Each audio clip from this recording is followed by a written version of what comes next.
হতাশা মাদক দিয়ে দূর হয় না। হতাশা দূর হবে, বলে দিব, তিনটা জিনিস, মাত্র তিনটা। কয়টা ভাই? এক, 5 ওয়াক্ত নামাজ। এক কি? নামাজে আপনি অজু করে সিজদা দেন, ইনশাল্লাহ আপনার মনে প্রশান্তি না আসলে আমাকে এসে বলেন যে আসে না। চোখের পানি, মনের আবেগ যা আছে আপনার ভিতরে, কষ্ট, দুঃখ, যন্ত্রণা, সব আল্লাহকে ঢেলে দিবেন ইনশাল্লাহ। নিজের আবেগ ধরে রাখবেন এখানে, আপনি আল্লাহর জন্য ঢেলে দিবেন। মানুষকে আবেগ দেখা কি লাভ? মানুষ আপনার চোখের পানির মর্ম বুঝবে? মানুষ কি মানুষের চোখের পানির মর্ম বুঝে? আপনার পিতা যদি মারা যায়, আমার কাছে এসে দোয়া চান, কান্নাকাটি করে, আমি দোয়া করতে পারবো, কিন্তু আমি কিন্তু আপনার ফিলিংসটা বুঝতে পারবো না। আপনার অনুভূতি কে বুঝতে পারবেন? আল্লাহ পাক আপনার ঘাড়ের রগের চেয়েও কাছে আছে। সুবহানাল্লাহ, সুবহানাল্লাহ, আল্লাহ পাক ঘাড়ের রগের চেয়ে কাছে আছে। গতকালকে বাংলাদেশের একজন বরেণ্য আলেমের সাথে একটা কনফারেন্সে ছিলাম। উনি বলছিলেন যে এক ব্যক্তি, এটা শোনেন, এক ব্যক্তি খুব তার শখ যে তিনি সাহাবীদের মতো নামাজ পড়া শিখবেন। কথা বুঝতে পারছেন? সাহাবীদের মতো নামাজ শিখবেন। তো একজন বরেণ্য আলেমের কাছে এসেছেন, এসে বলছেন যে আমাকে সাহাবীদের মতো নামাজ শিখিয়ে দেন। তখন সেই আলেম আরেকজন আলেমের সন্ধান দিয়েছেন, যে তুমি তার কাছে যাও, তিনি শেখাবেন। তো সেই ব্যক্তি একটু অবাক হয়েছেন, কারণ যাকে প্রশ্ন করেছিলেন তিনি অনেক বড় মুহাদ্দিস, আর যার কাছে পাঠানো হচ্ছে তিনি অত বড় মুহাদ্দিস নন, কিন্তু আবেদ, আমল করেন। তাকে গিয়ে বলছেন উনি আমাকে পাঠিয়েছেন সাহাবীওয়ালা নামাজ শিখিয়ে দেন। তখন তিনি বলছেন ঠিক আছে, সুন্দর করে অজু করে আসো, সুন্দর করে অজু করে আসো। অজু করার সময় খালি খেয়াল রাখবা যে আমি অজু করছি শুধু আল্লাহর সন্তুষ্টির জন্য। কি খেয়াল রাখবেন?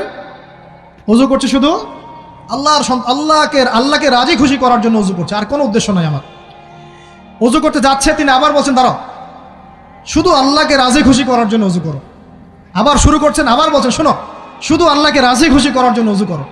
এভাবে বলতেই আছেন, নামাজে দাঁড়িয়ে আছেন, দাঁড়ানোর আগে বলছেন শোনো, শুধু আল্লাহকে রাজি খুশি করার জন্য নামাজ পড়ো। বলতেই আছেন। এক পর্যায়ে সে ব্যক্তি নামাজ শুরু করলো, নামাজে মনোযোগ এদিক ওদিকে যায়, আর তার মাথায় এটা আসে, এই শুধু আল্লাহকে রাজি খুশি করার জন্য আমাকে নামাজ পড়তে হবে, শুধু আল্লাহকে রাজি খুশি করার জন্য নামাজ পড়তে হবে। এই চিন্তা তার মনের মধ্যে ঘুরপাক খাচ্ছে। এভাবে নামাজটা সে শেষ করেছে। শেষ করে চিন্তা করছে যে নামাজ তো পুরোপুরি মনোযোগ দিতে পারলাম না, বারবার মাথার মধ্যে এরকম চিন্তা আসছে, আল্লাহ আমাকে তো মাফ করে দাও, নামাজটা আমার মনে হলো না ঠিক মতো। তখন সে ফিরে এসে তার সে ওস্তাদকে বলছেন আমার তো নামাজ এরকম করে পড়লাম, কিন্তু শেষমেশ মনে হলো যে নামাজটা হয়তো কবুল হয় নাই, আল্লাহর কাছে খুব মাফ চাইলাম, আল্লাহ আমাকে মাফ করে দাও, নামাজটা মনে হলো না। তখন সেই যে প্রথম ব্যক্তি যিনি পাঠিয়েছেন তিনি বলছেন এটাই হলো সাহাবীওয়ালা নামাজ। তারা আল্লাহকে রাজি খুশি করার জন্য নামাজ পড়তেন, নামাজ শেষ করে আল্লাহর কাছে ইস্তেগফার করতেন, আল্লাহ কিছুই হলো না, কিছুই হলো। আমার কথা কি বুঝতে পারছেন? অতএব আল্লাহকে রাজি খুশি করার জন্য আপনি আপনার আবেগ, আপনার ইবাদত সব ফেলে দিবেন, অন্য কারো কাছে কিছু পাওয়ার আশা করবেন। আমাকে আল্লাহ পাঠিয়েছেন দুনিয়াতে নামাজ পড়তে, রোজা রাখতে, দিনের প্রচার করতে, দিনের জ্ঞান অর্জন করতে, এই তো। তা আমি একজন মেয়ের জন্য জীবন নষ্ট করে দিব কেন? আমি তাহলে আল্লাহর কাছে কি মুখ দেখাবো, আর নবীর কাছে কি মুখ দেখাবো? ওখানে গিয়ে বলবো আল্লাহ আমি আমার অমুক প্রেমিকার জন্য আশায় হয়ে একদম জীবন দিয়ে দিয়েছি, আত্মহত্যা করেছি। গেছে ভাই, যাইতে দেন। যে ব্যক্তি আপনার অবস্থানকে মূল্যায়ন করে নাই সে আপনার যোগ্য ছিল না। এখন আপনি কি করবেন? নিজের অবস্থান উন্নত করেন, আপনার পিছনে লাইন ধরে ঘুরবে ইনশাআল্লাহ। এটাই বাস্তবতা। দুনিয়া খুব খারাপ জিনিস। মানুষের অবস্থানকে মূল্যায়ন করে, মানুষের অবস্থানকে মূল্যায়ন করে, কিন্তু আল্লাহ রাব্বুল আলামিন আপনাকে সর্বাবস্থায় ভালোবাসেন। আলহামদুলিল্লাহ। এই যে আমরা এখন অনেক পাপ করছি না, আল্লাহ কি আমাদেরকে আযাব দিয়ে ধ্বংস করে দিয়েছেন? আল্লাহ পাক এখনো আমাদেরকে ভালোবাসেন, রহম করেন, আল্লাহ পাক অপেক্ষা করছেন কখন তওবা করবে, আমি তওবা কবুল করব। এই কখন আমার বান্দা খালি একবার বলে আস্তাগফিরুল্লাহ, আল্লাহ পাক সাথে সাথে মাফ করে দেবেন। আর সেই আল্লাহকে ভুলে আপনি কার পিছনে ছুটছেন? আমরা কিন্তু নিয়াত করতে পারি ভাই যে আমরা যারা ওয়াজ শুনলাম জীবনে কোনোদিন সিগারেটে হাত দিব না ইনশাআল্লাহ। রাজি আছি ভাই? অন্য বড় বড় জিনিস তো বহু দূরের কথা। আচ্ছা, অনেকে রাজি হয় নাই কেন? আপনারা কি অলরেডি আসক্ত? আমি অনেক ভাইকে দেখেছি মাশাআল্লাহ ইফতার খুলেই একদম বেনসন টানা শুরু করে। হ্যাঁ, এটা যে হারাম আপনাদের কেউ ওয়াজ করে শোনায় নাই?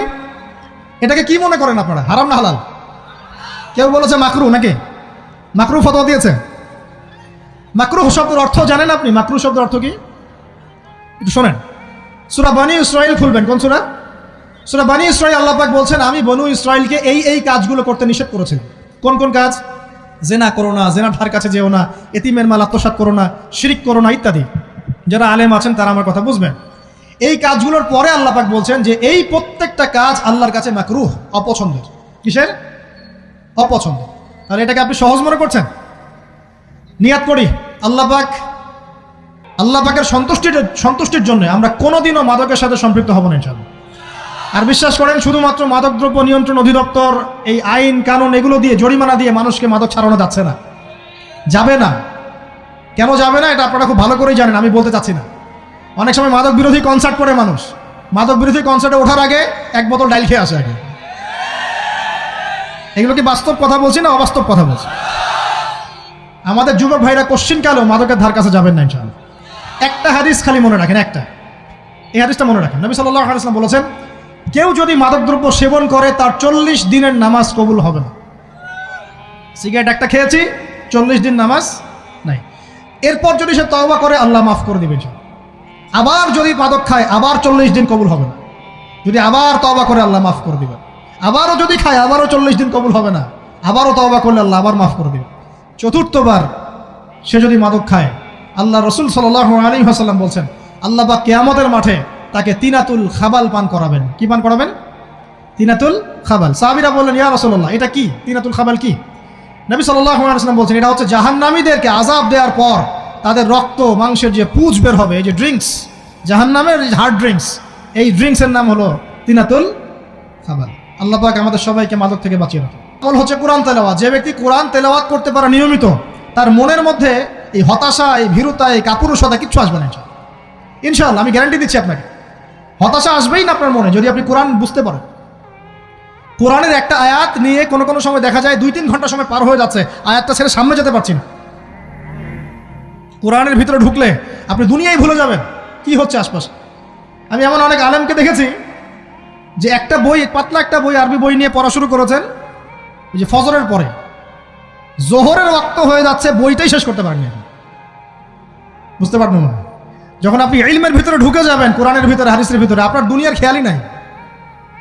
একজন আলেম, তিনি এক রাত্রে একটা বই লিখেছিলেন, চটি বই, এক রাত্রের মধ্যে। বলা হচ্ছে, তার সম্পর্কে বলা হচ্ছে যে রাতের খাবার তাকে দেয়া হয়েছে, যে আপনি এটা খেয়ে নেন। তো সে খাবারটা পাশেই আছে, খাবারটা খাবো, এটা লিখে খাবারটা খাবো, এরকম তার চিন্তা ছিল। ফজর হয়ে গেছে, বই লিখাও শেষ, খাবার এই অবস্থায় পড়ে আছে, ডুবে গেছেন ভিতরে, খাওয়ার মাথায় তার খেয়াল নাই। এরকম হয়। একজন মনীষী, বিখ্যাত মনীষী, রিয়াদুস সালেহিন কিতাবের রাইটার, সংকলক আল্লামা নববী রাহিমাহুল্লাহ, এরকম সারা রাত চলে গেছে, পাশে 2টা খেজুর, ওই 2টা খেজুর খাওয়ারই সময় পান। হাদিস নিয়ে গবেষণা করতে করতে করতে করতে রাত পার হয়ে গেছে। আমি বলতে চাচ্ছি, যখন ইলমের ভিতরে, কোরআন হাদিসের ভিতরে ঢুকে যাবেন, আপনার দুনিয়ার খেয়াল আপনার চলে যাবেন ইনশাআল্লাহ।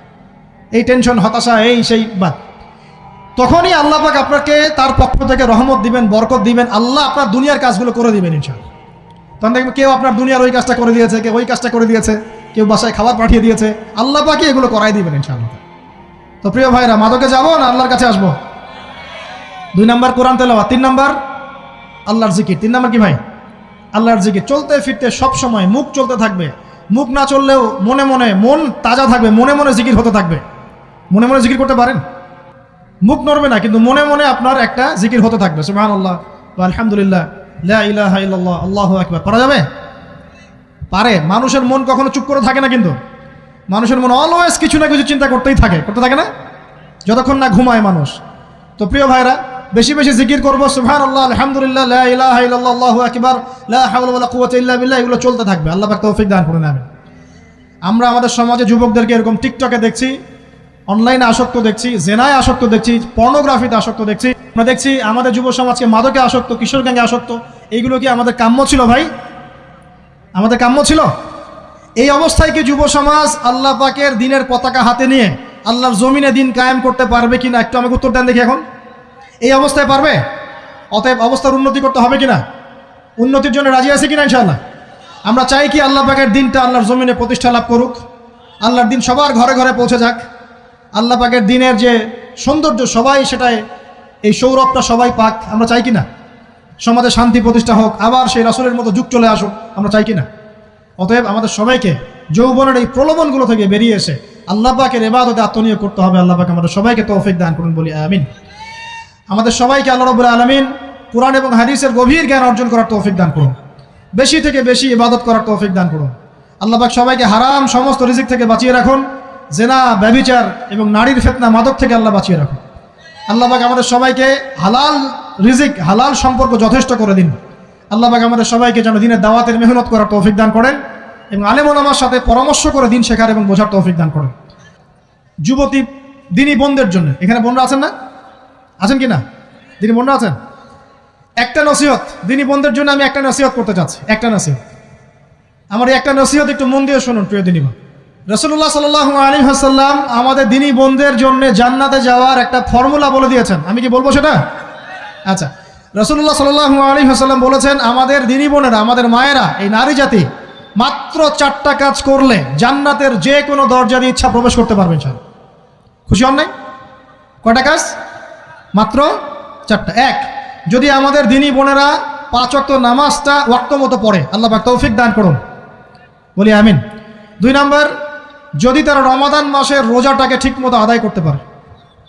1 নাম্বার 5 ওয়াক্ত নামাজ ঠিকঠাক আদায় করা, 2 নাম্বার রমজান মাসে সাওম রাখা, 3 নাম্বার তাদের লজ্জাস্থানের হেফাজত করা, মানে শরঈ পর্দা মেনটেন করা, শরঈ পর্দা মেনটেন করা। এবং আমি বলে দেই, চেহারাটা আপনাদের পর্দার অন্তর্ভুক্ত। এটা নিয়ে অনেক বাকবিতণ্ডা হয় না সমাজে, চেহারা দেখানো যাবে কি যাবে না ইত্যাদি। চেহারা আপনার পর্দার অন্তর্ভুক্ত বিষয়, ফুল স্টপ। এর উপরে ফতোয়া অনেকে অনেকভাবে দিচ্ছে, কিন্তু বরেণ্য উলামায়ে কেরামের কিতাবগুলো ঘাটাঘাটি করেন, তাদের ফতোয়া হচ্ছে চেহারা আপনার পর্দার অন্তর্ভুক্ত বিষয়, চেহারা ঢেকে রাখবেন, আল্লাহ পাক তৌফিক দান করুন। চোখ থাকবে খোলা, ঠিক আছে।